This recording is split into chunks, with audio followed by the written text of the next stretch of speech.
მოგესალმებით ყველას ამ ძალიან სიმბოლურ დღეს.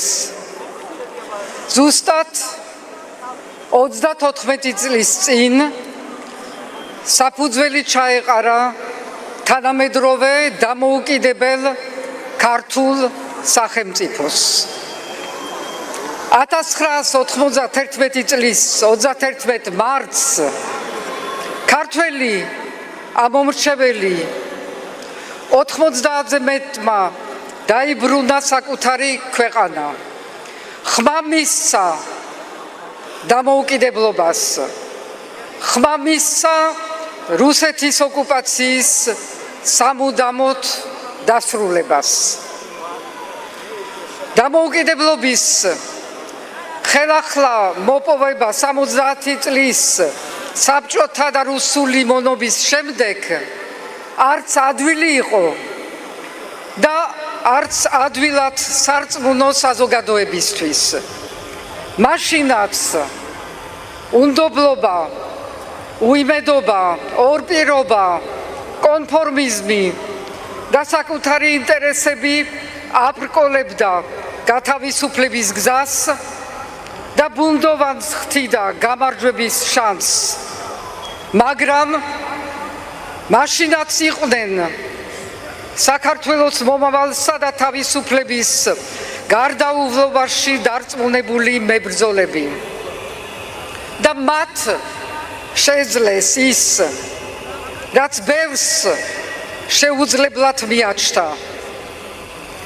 ეს შეძლეს მშვიდობიანად.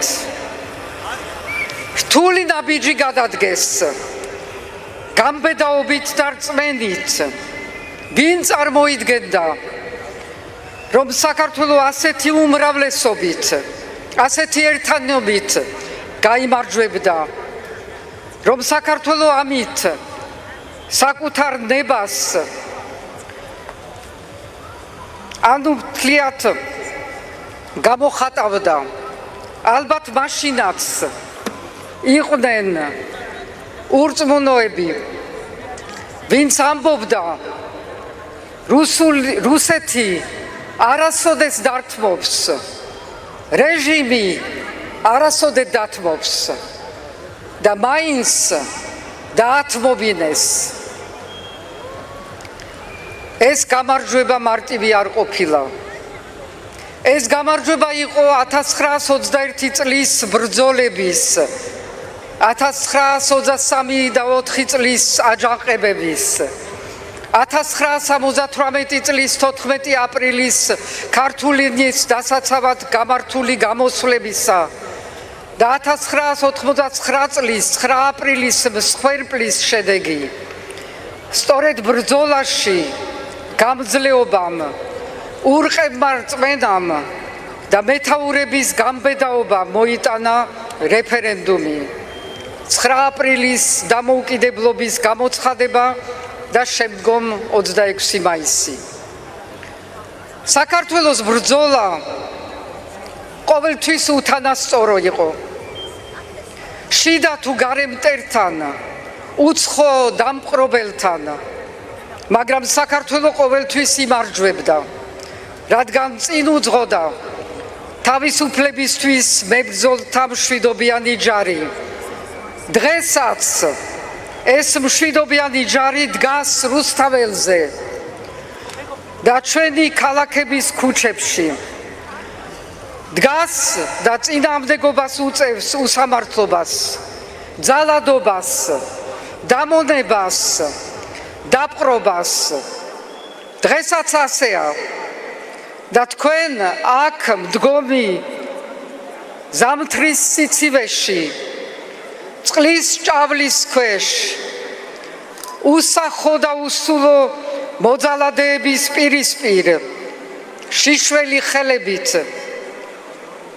კლავ იგივე შემართებით, უარსეუბნებით, უცხო ქვეყნის, უცხო რეჟიმის გაბატონებას.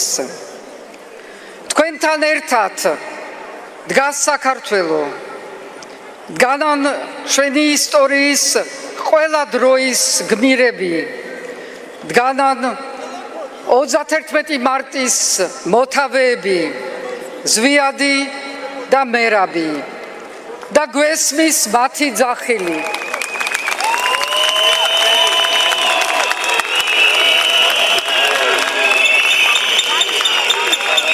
გვესმის მათი სიტყვები მოესწრებით იმ დროს, როცა საქართველო თავისუფალი გახდება, მაგრამ იცოდეთ, თუ მაშინაც დამოუკიდებელ ქვეყანაში თავისუფლებისთვის შეწყვეთ ბრძოლას, ამ თავისუფლებას დაკარგავთ თქვენს და ქვეყანაც. გაგვაფრთხილეს და თქვენ განაგრძნობთ ამ ბრძოლას, რომელიც არასოდეს შეგვიწყვეტია. ხან დამოუკიდებლობისთვის, ხან თავისუფლებისთვის და ყოველთვის სამართლიანობისთვის. უკვე 124 დღეა აქ დგახართ და ითხოვთ იმის დაბრუნებას, რაც ხალხის ნებით, კანონით და კონსტიტუციით გვეკუთვნის. ჩვენი ურყევი არჩევანი, დამოუკიდებლობა, თავისუფლება და ევროპული მომავალი. ამ ბრძოლამ უკვე მოიტანა შედეგი. ჯერ კიდევ რუსული კანონის წინააღმდეგ დაწყებულმა მასობრივმა პროტესტმა საერთაშორისო ყურადღება და მხარდაჭერა მოიპოვა, რის შედეგადაც დაიმსახურეთ თქვენ ევროკავშირის კანდიდატის სტატუსის მინიჭება. ეს თქვენ გააკეთეთ და მხოლოდ თქვენ. და ეს პატარა მიღწევა არა.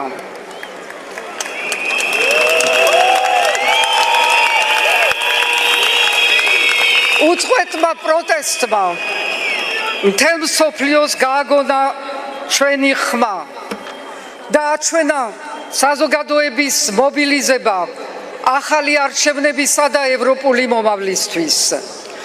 დემოკრატიული სამყარო ქართველ ხალხს ჩვენ ბრძოლას და სამართლიან მოთხოვნებს მხარს უჭერს. ესეც თქვენი გამარჯვება. არჩევნებიდან 5 თვე გავიდა და არც ერთი დემოკრატიული ქვეყანა არ აღიარებს გაყალბებულ არჩევნებს და ხელისუფლების ლეგიტიმურობას.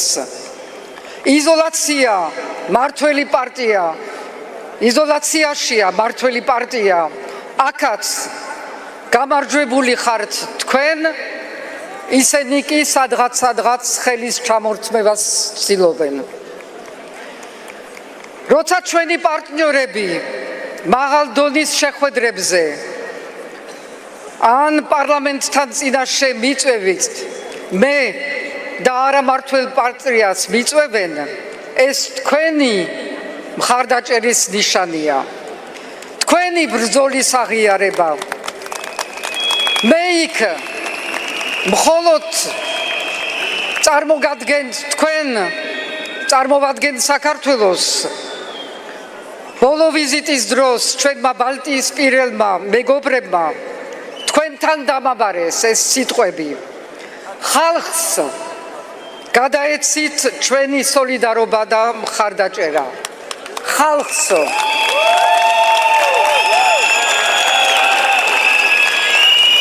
ასეთივე პირდაპირი და პირველად ჩვენ ახლო ისტორიაში მხარდაჭერა იყო, როცა ქართველ ხალხს პირდაპირ მიმართა პრეზიდენტმა მაკრონმა. ყველა ჩვენი პარტნიორის განცხადება საქართველოს შესახებ თქვენს მოთხოვნებს ეხმაურება. ახალი არჩევნები და სინდისის პატიმრების გათავისუფლება.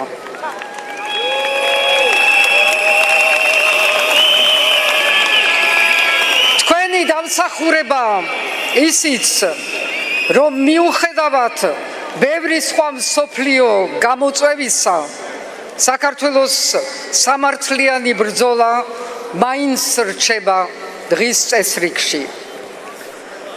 მთავარი მიღწევა თუ არა ჯერ კიდევ გამარჯვება ის არის რომ ვერ შეძლეს ქუჩაში მდგომი ქართველი ხალხის გატეხვა. ვერც ძალადობით, ვერც დაშინებით, ვერც რუსული კანონებით და ვერც რუსული პროპაგანდით. ევროპული მომავლისთვის ბრძოლის პროტესტში დაიბადა ჭეშმარიტი სამოქალაქო სოლიდარობა და ეროვნული თანხმობა. მეორეს მხრივ მართველი პარტიის რეპრესიული რეჟიმის ყოველდღიური გამკაცრება მხოლოდ მათი პოლიტიკის წარუმატებლობის ნიშანია. ვერ გააჩერეს პროტესტი, ვერ გააჩუმეს ხალხი, ვერ ჩაახშეს, ვერ დააშინეს, ვერ დააკუცმაცეს. ამდენი ფული, უამრავი ბერკეტი და უზომო ძალა ერთხელშია, მაგრამ შედეგი არა. ისიც უნდა ვიცოდეთ, რომ გამოსული ადამიანების რაოდენობით არ იზომება პროტესტის ძალა. 4 თვის შემდეგ მხნეთ დგომა ზუსტი საზომი. ერთი ქალის ხმა ცეცხლი ოლიგარქიას არის ზუსტი საზომი.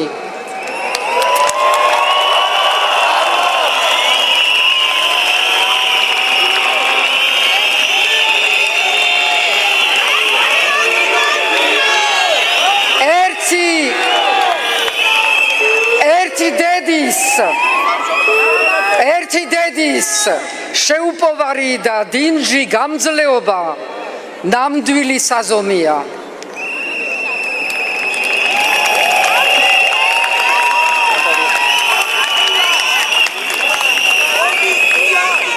გურიაში სტიქიის წინააღმდეგ ერთიანობაში ერთმანეთის დახმარება ჯარიმების გადახდაში სასამართლოსთან ერთად დგომაში ესაა ნამდვილი ერთობა და ესაა ძალა, რომელსაც რეჟიმი აღმართული კედელივით ეჯახება. დღეს ჩვენ ერთმანეთის იმედი ვართ უსამართლობის წინააღმდეგ. სწორედ სოლიდარობას და ერთობას, როგორც ინდივიდუალურ ღირსებას და გამძლეობას გამოჰყავს წყობიდან მართველი პარტია. ამ ძიმე დროს, ამ უსამართლობასთან ბრძოლასა და გამძლეობაში იბადება ახალი საქართველო, ძალიან ქართული და ძალიან ევროპული. დღეს ისევე როგორც 1918 წელს და 1991 წელს ეს არის მყარი საძირკველი, რომ დამოუკიდებელ, დემოკრატიულ და ევროპულ სახელმწიფოს დავიბრუნებთ. რუსეთისა და მისი მესვერების კლანჭებიდან გამოვგლიჯავთ და საკუთარ გზაზე დავაბრუნებთ. ბრძოლა გრძელდება.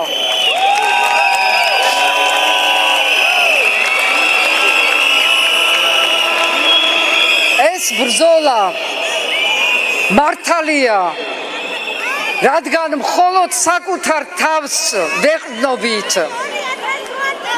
საკუთარი თავის იმედი გვაქვს. ეს ბრძოლა საქართველოსთვისაა. საზოგადოების ყველა სეგმენტისა, ყველა რეგიონის და ყველა სოციალურ წრისა. ეს არაა ბრძოლა კერძოდ ვინმეს გამარჯვებისთვის. არ ემსახურება ვინმეს ხელისუფლებაში დაბრუნებას ან ვინმეს ხელისუფლებაში მოსვლას. ემსახურება ქვეყნის გადარჩენას და და ამაში ვართ ერთად. თქვენ ვინც ასე ამაყად და ურყევად დგახართ, არ ყიდით, არ თმობთ და არაფერში ცვლით სამშობლოს. თქვენ გიპირისპირდებათ ერთი კაცის და უცხო ძალების მსახურებაში მყოფი პატარა ჯგუფი, რომელიც მხოლოდ საკუთარი ფულისა და ვიწრო ინტერესების დაცვას ემსახურება. ბევრი მათგანი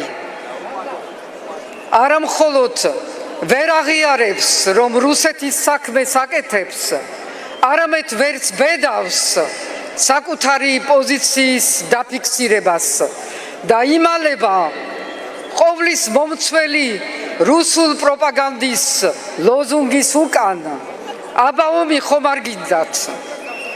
დღეს ეს რეჟიმი სამ ძირითად საყრდენზე დგას, მაგრამ ბარბაცობს.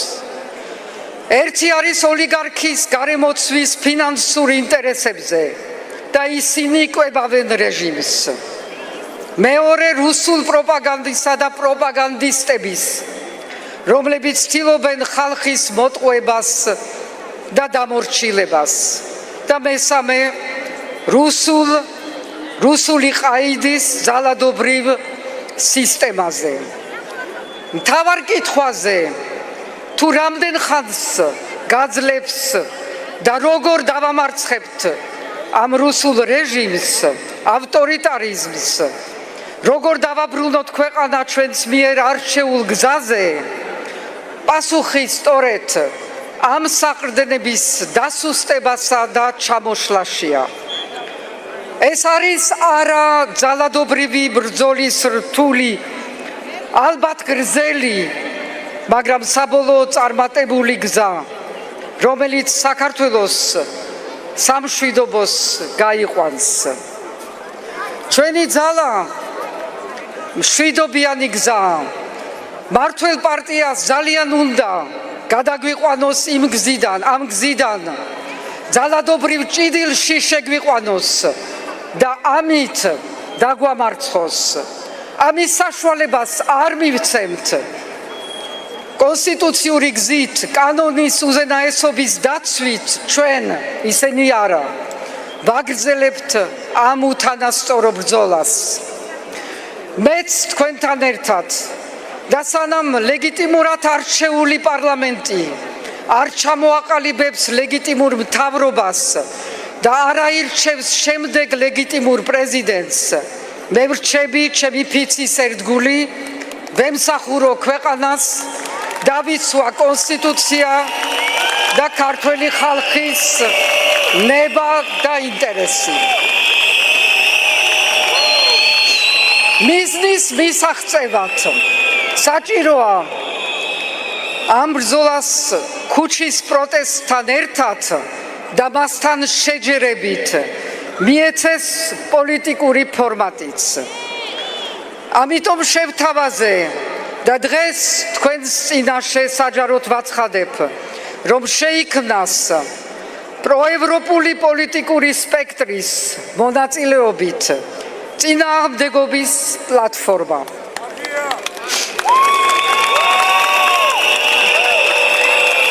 ამ პლატფორმის მთავარი პრინციპი ის არის, რომ იგი ღიაა ყველა პროევროპული პარტიისა და ჯგუფისთვის, რომელიც მზად არიან გვერდზე გადადონ პოლიტიკური შეუთავსებლობები და ბოლომდე გაიზიარონ პროტესტის ორივე მთავარი მიზანი, დაინიშნოს ახალი სამართლიანი არჩევნები, გათავისუფლდნენ სინდისის პატიმრები. ამ მიზნების მისაღწევად წინააღმდეგობის პლატფორმათან ხდება, რომ შეაჯეროს პოლიტიკური პოზიციები, რათა კოორდინირებულად, ანუ უფრო ეფექტურად ამხილოს და დაუპირისპირდეს რეჟიმს და მის ქმედებებს წინამდებობა გაუწიოს და წინააღუდგეს რეჟიმის მცდელობას გაანადგუროს საქართველოს განვითარების ყველა პერსპექტივა და მისი ევროპული მომავალი. პლატფორმა მოამზადებს შეთანხმებულ პოლიტიკურ პოზიციებს. გასატანად პლატფორმა შეათანხმებს. რასაც შეათანხმებს.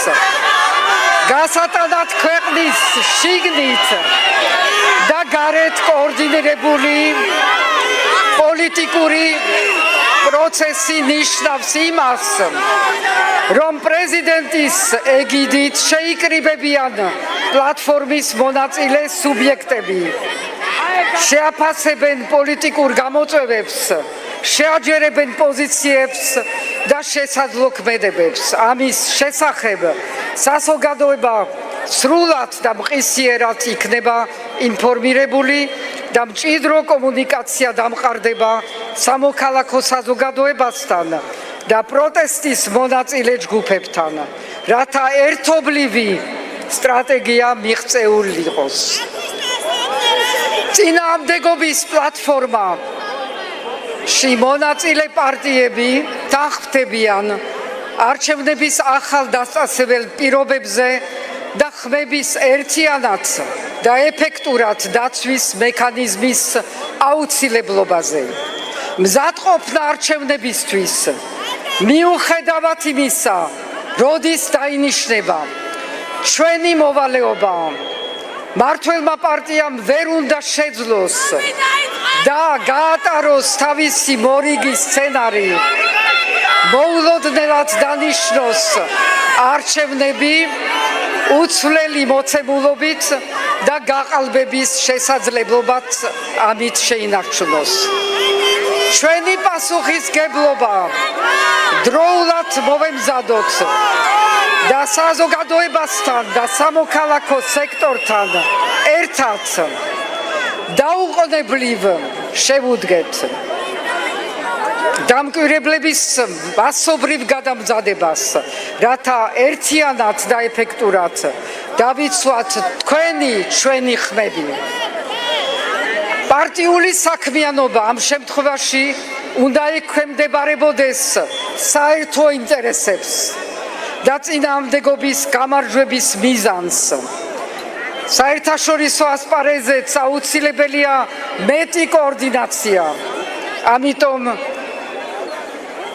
ეგეგმათ ერთიანი კალენდარის შექმნას, კოორდინირებულ ვიზიტებსა თუ გზავნილებს, თუნდაც ერთიან სტრატეგიას, რომელიც პარტნიორების მხარდაჭერის გაძლიერებას და მათთვის დიპლომატიური ნაბიჯების შეთავაზებას მოიცავს.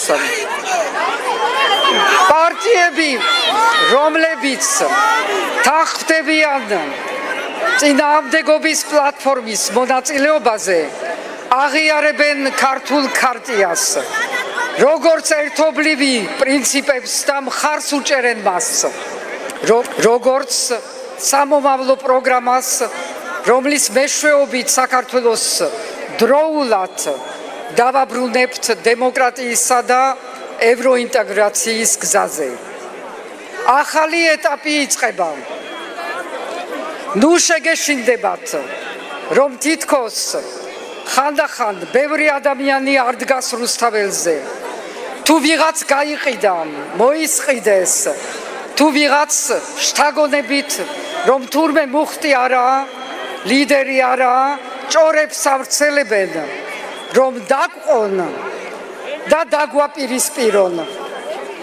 გახლეჩილებს და ცალ-ცალკე ხომ მოგვერევიან. ნუ გექნებათ ნიჰილიზმი, ცრუმლოდინებს ნუ გაყვებით, მეკპირდებით, რომ ამას არ შეგიქმნით და არ მოგატყუებთ. არც კი ვიცით ეს გზა გრძელია თუ უცებ გასრულდება და ვერავინ იტყვის ამას, რადგანაც ავტოკრატიის დასრულება კანონზომიერებას არ ემორჩილება. მაგრამ იმედსა და რწმენას არც ერთი კანონი არ აწესრიგებს. ჩვენ ძალიან ბევრი ვართ, რადგანაც ყოველდღიურად რეჟიმი ახალ მოწინააღმდეგებს თვითონ ბადებს. ყველა ის ადამიანი, ვისი ახლობელიც უსამართლობის მსხვერპლი აღმოჩნდა, ოჯახები, რომლებიც კარგავენ არა მხოლოდ მარჩენალს, არამედ მიზანს და მომავალს, მოსწავლები, რომლებიც ართმევს უცხოეთში სწავლის პერსპექტივას, ემიგრანტები, რომლებიც ქვეყანაში დაბრუნების პერსპექტივას ვერ ხედავენ, მცირე მეწარმეები, რომელიც არსებობის საშუალებას ართმევენ, ესენი ამსხვილებენ წინააღმდეგობის ჯარს. ვინ დარჩა რეჟიმის დამცველ ძალად? ერთი ვიწრო ჯგუფი, რომელიც უშუალოდ სარგებლობს და სარგებლებს პოულობს, პრემიებს იღებს, ტენდერებს ირგებს, მიწებს ირიგებს, ისინი ვიცაც არ სხვენია, რომ ემსახუროს ამათ და რეალურად ცოტანი არიან და დღეიდან კიდევ უფრო შემცირდა მათი მხარდამჭერების რაოდენობა, რადგან წარმოუდგენელი ჩაიდინეს. არ შემიძლია მე დღეს 31 მარტს ვიდგე აქ თქვენს წინაშე, როგორც მთავარსარდალი და არ ვოდგე იმ საზიზღრობას, რომლითაც ცდილობენ ჩვენი ყურადღების გადაიტანონ და სანახაობად აქციონ საუბრობ პროკურორ თეავიშინსკიზე, ეგრეთ წოდებულ საინვესტიგაციო კომიტეტზე. ეს არც ისტორიის გარკვევას, არც გაგებას ემსახურება. ეს არის სადამსჯელო წარმონაქმნი, რომელიც ემსახურება შურისძიებას, მაგრამ უფრო კიდევ შემაშფოთებელია მოღალატე რეჟიმის მთავარი მიზანი, ესე იგი ქართული სახელმწიფოს ბოლომდე დაშლა და განადგურება, ანუ უშუალოდ რუსული დაკვეთის შესრულებას. იმის შემდეგ, რაც ამ რეჟიმს ყველა დამოკიდებული დაემორჩილა, მას შემდეგ რაც საქართველოს სასამართლო სისტემა გააუქმა, მოახდინა პოლიციის დისკრედიტაცია და მას ჩამოართვა მთავარი მისი ფუნქცია, ანუ მოქალაქეების დაცვა, ამ ბოლო ნაბიჯით კი ქართული ჯარის ნგრევას ემსახურება. ასეთი სურათის შექმნა, ჯარის სრული დისკრედიტაცია, მისი შეურაცხყოფა და მაშასადამე დემორალიზაცია წარმოადგენს ანტისახელწიფოებრივ ქმედებას. ეს სამარცხვინო სანახაობა, რომელსაც პირდაპირ ეთერში გვაყურებინებენ, ემსახურება ჯარის სრულ დემორალიზაციას და მცდელობა საზოგადოებასაც დემორალიზაცია. მართველი, რომელიც ამას მოიფიქრებს და ამას უკეთებს საკუთარ ქვეყანას, საკუთარ ჯარსა და ხალხს, არის მტერი ჩვენი სახელმწიფოებრიობის, მაშასადამე ჩვენი დამოუკიდებლობისა და ჩვენი მომავლის. ცალკეული მოქალაქეს მტერი. ამიტომ დღეს, სწორედ დღეს 31 მარტს, თავისუფლებისა და დამოუკიდებლობის აღნიშვნა დღეს არ მივეცით უიმედობას თუ საცო წარკვეთილებას. მათას ეს უნდათ რომ ჩვენ ერთმანეთს დაგვაპირისპირონ რაღაცა დაწყებული კამპანიები ამასაც ემსახურება.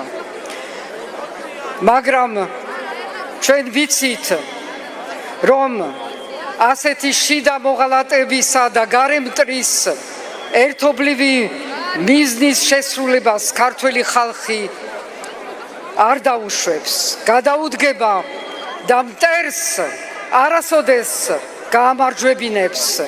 ნამდვილად ვიცი, ჩვენი ბრძოლა გაგრძელდება მანამ, სანამ არ გავიმარჯვეთ. ბრძოლა იქნება ბოლომდე. გაუმარჯოს საქართველოს.